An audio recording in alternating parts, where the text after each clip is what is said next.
This is incredibly beautiful, eh?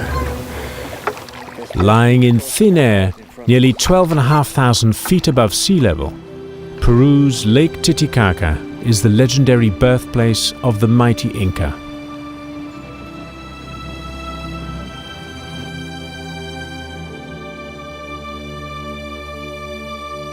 Here on the lake's majestic shores, photographer Dos Winkel goes in search of both its ancient culture and the unique wildlife that has found ways to thrive in its ice-cold, oxygen-starved waters.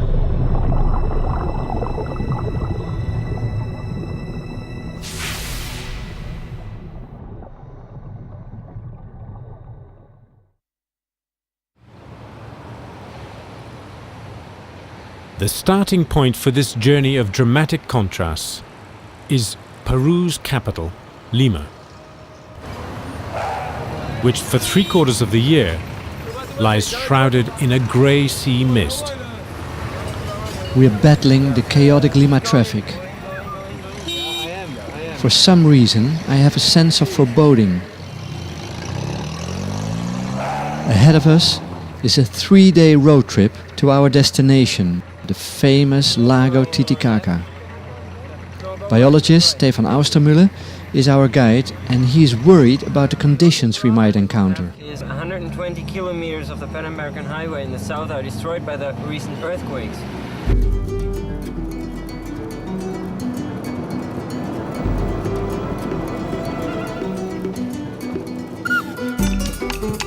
Taking leave of the coast, Dos and Stefan turn inland, beginning the climb of nearly 12,500 feet to the shores of the majestic Lake Titicaca.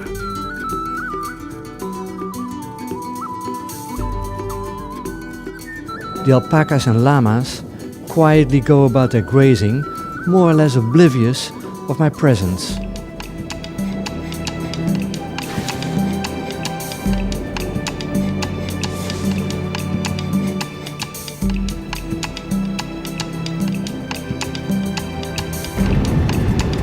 Three hours out, and the first signs of damage from the recent earthquake becomes apparent. Now I could use 2 pairs of eyes, because driving here is really tricky. Peru is a country where the forces of nature often dominate. I really admire the people's attitude, the way they set to clearing up the mess and get on with their lives. Arequipa is one of the cities hardest hit by this latest earthquake. This beautiful monastery was one of the many buildings to suffer damage.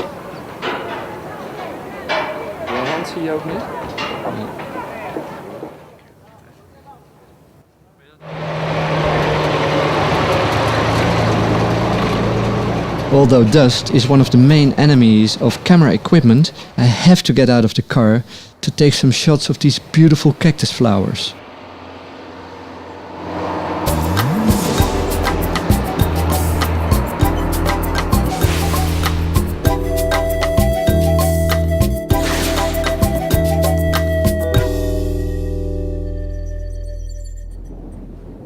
Climbing further to over 16,000 feet, Dos notices what looks like a pink streak on a small lake.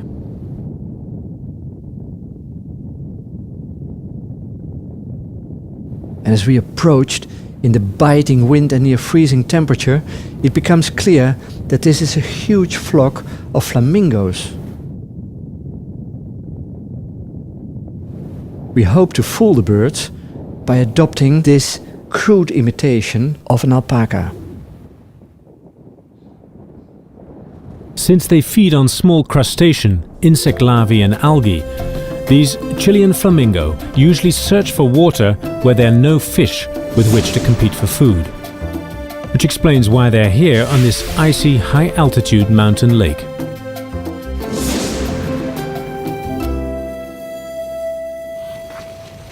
The combination of fast-driving heavy trucks and this damaged two-lane road result in many casualties. Just one unexpected maneuver of an oncoming truck is enough.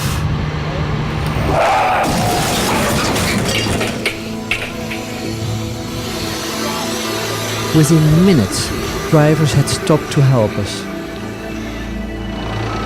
Miraculously, we're all able to get out of the car without serious injuries. I don't know what happened to my head, but I was totally twisted with my head. I don't know, but I'm a bit dizzy now.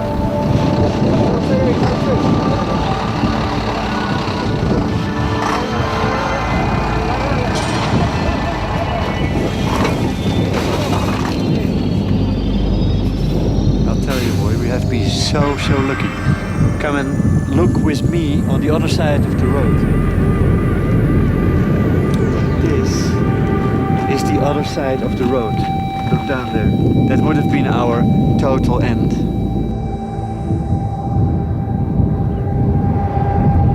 Without our car, we continue by public bus.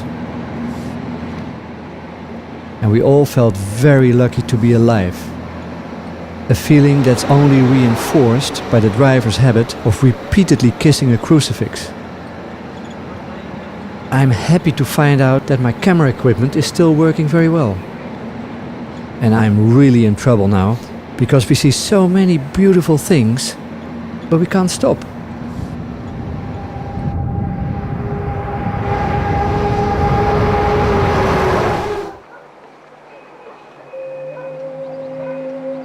It's under this giant statue of Manco Cápac, the mythological father of the Inca, that I get my first view of the majestic and mysterious Lago Titicaca. At Dos's feet lies Puno, a cultural center which unites the Quechua and Aymara peoples. These two living cultures made this their home long before it became a sacred center for the Inca. In the town's center, we find evidence of the fourth major culture to influence the area. This Roman Catholic church was built by the local people for the Spanish, resulting in an interesting mixture of styles.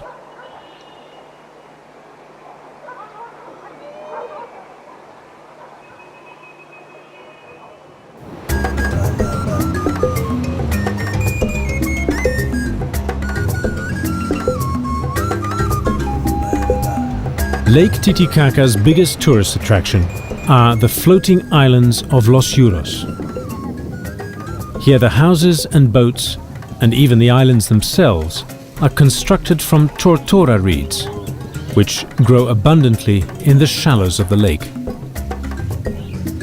The islands were built by the Yuros people to escape suppression by the Inca. But in order to find what we came here for, the sacred Titicaca frog, we need to find a more remote shore away from the bustle of tourism.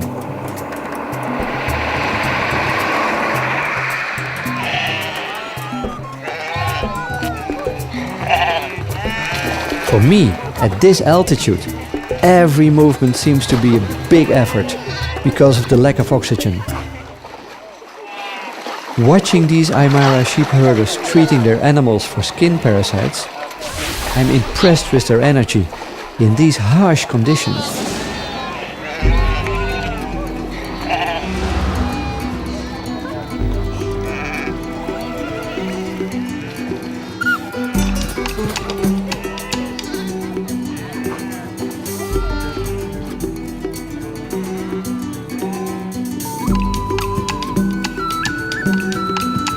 We arrive in Yanchong, where we meet Valentin and his wife.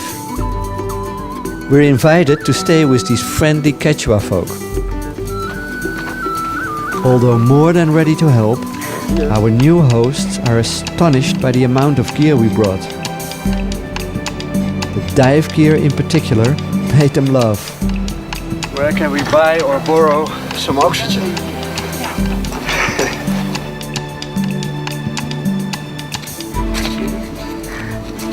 It's as if time here has stood still.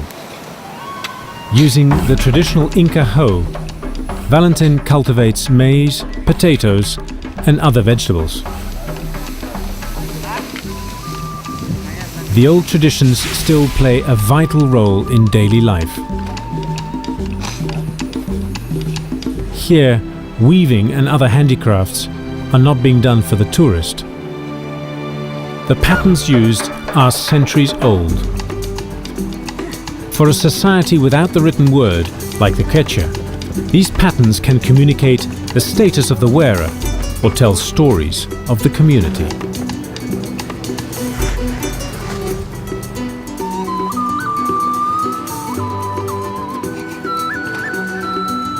At dinner that night, we ask Valentin what he knows about the frogs that live in the lake.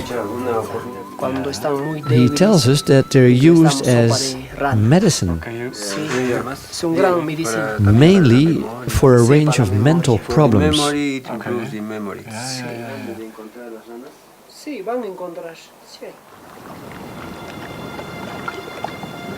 Dos wakes early the next morning, looking to capture the ethereal magic of the lake. Over 150 miles long, and with a surface covering more than 3,000 square miles, Titicaca is in fact the remains of two giant inland seas that once covered this Andean altiplano at the end of the last ice age.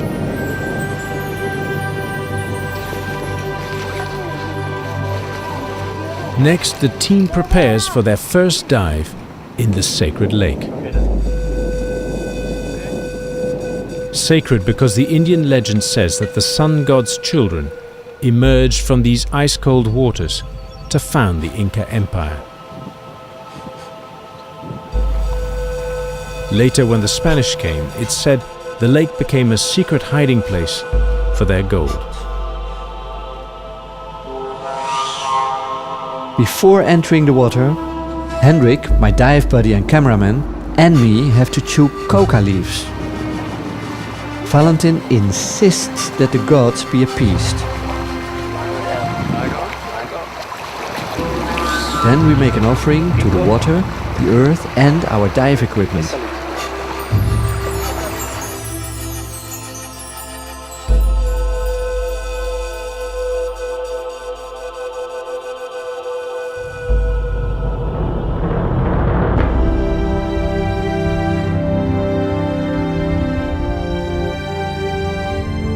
Despite all the ceremony, on our first dive we find nothing. No frogs, no pictures.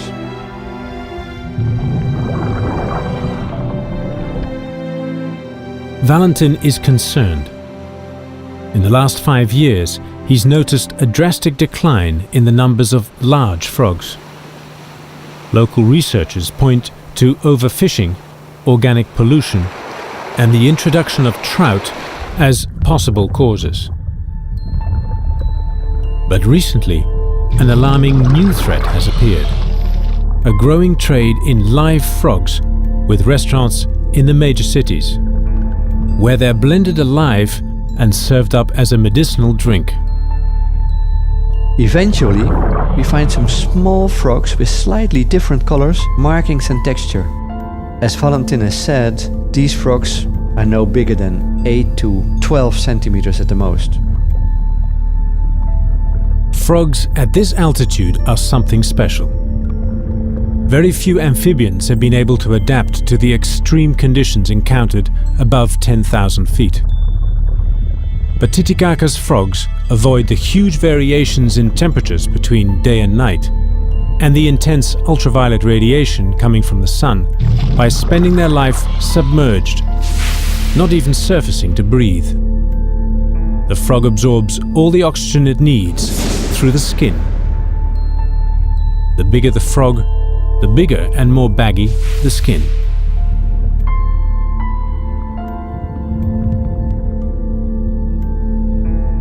Small native fish known as ispi make up a large part of their diet.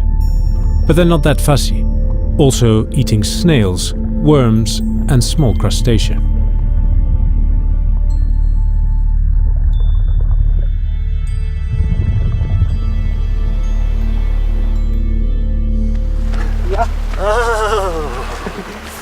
Hey, muchas gracias. Para el frío. Frío. Muy frío. But, me... Oh, peces, Yeah. ispe, carachi, pejerrey. Ah, okay.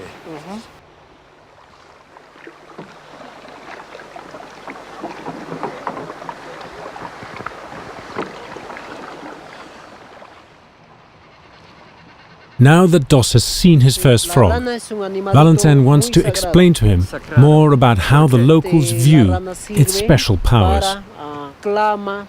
While some communities use frog meat to cure fever and tuberculosis, others, in times of drought, use frogs in sacred ceremonies to plead with the gods for rain.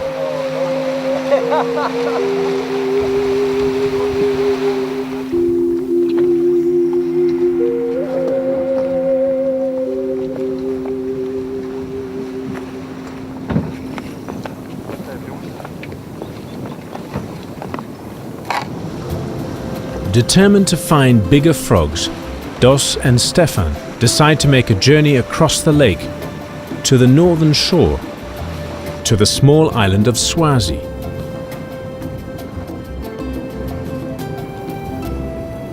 Again, the spirits need to be appeased, but they don't appear to be cooperating. First, they lose their way. And then, the engine gives up.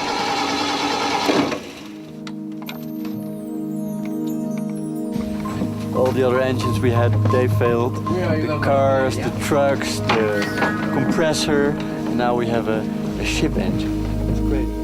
We all get a bit nervous when our captain explains that the weather here can change abruptly, producing 3-meter waves, easily swallowing up boats like these.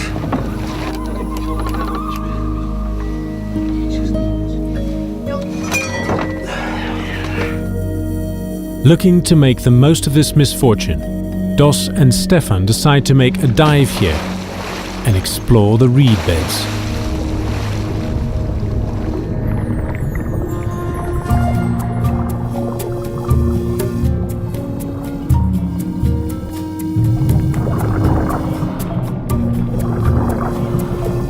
Suddenly, I see several frogs mating. This is really great for my pictures.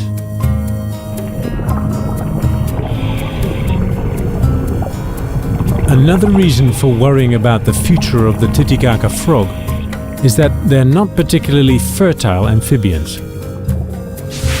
While a typical frog in the jungle lowlands might lay tens of thousands of eggs per clutch, these denizens of the icy deep manage only a few hundred.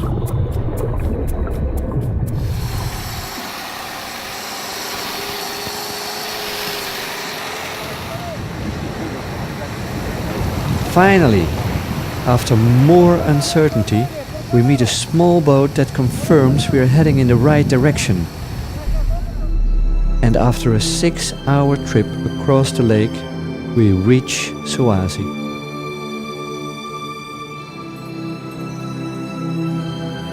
The island of Swazi is one of 50 in Titicaca, but the only one to be privately owned. It's been under the control of the Galvez Olvera family since the late 19th century. Today, a spectacularly positioned eco-lodge greets the new arrival. Designed to minimize the impact on nature, it allows visitors to enjoy these pristine surroundings in all their glory.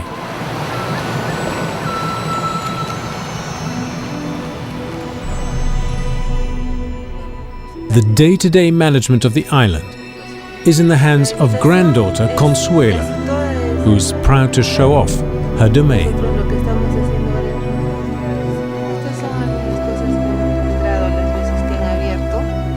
These pottery remains, thought to date back to the time of the Inca, are evidence that people have lived here for centuries.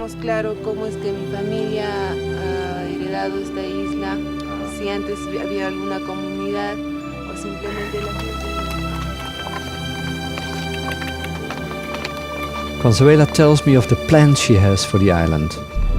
Her dream is to return the whole thing to its natural state, so she wants to get rid of all the introduced plants and introduce plants and animals that originally lived here.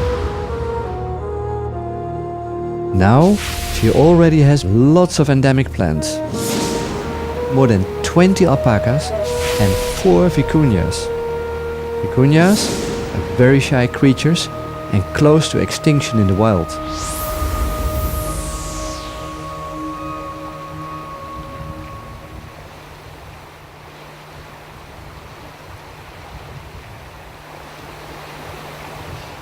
It looks promising. I'm so curious to see what we can find here. Well, good luck. The greener the cleaner. Consuela is so fascinated by our dive preparations that she asked me if she could have a go. It's extraordinary to think that she lives here all her life but never has put her head on the water.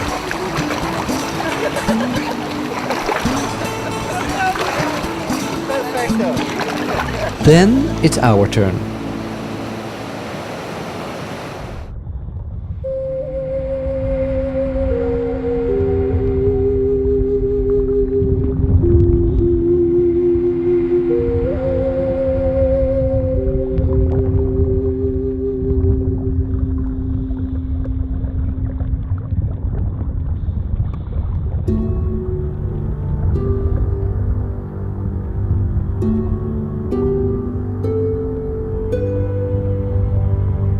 I can hardly believe my eyes. This looks like a prehistoric monster.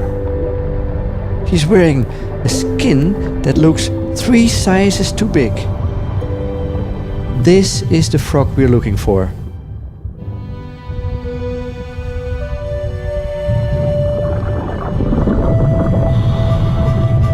Outstretched, this frog measures over 30 centimeters.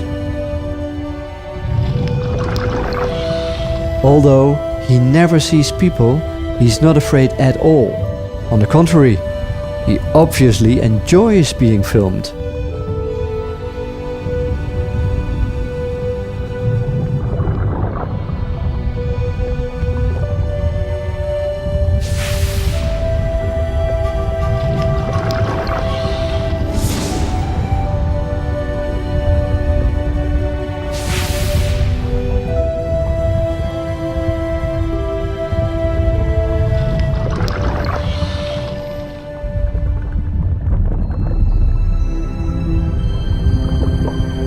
But this encounter with the gentle giant would be Dos's last. Titicaca has changed its mood. The wind is building, the air temperature falling. Diving very soon will be out of the question. It's as if the lake has decided that it has given up enough of its secrets.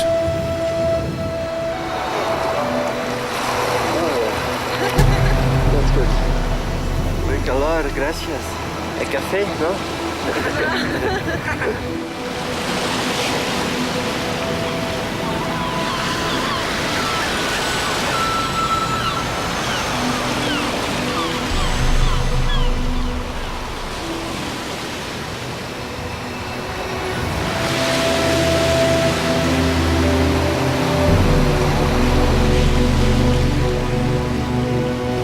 For the past 1.5 years, I've been thinking about this. How would it be? 3,800 meters, then go underwater. Look for the frogs. That's what I'm here for. For the frogs. Then you find the frogs. They're all mating at the moment. And then I feel so privileged to take pictures of these animals in this wonderful, incredible environment. I'm very privileged. It's great.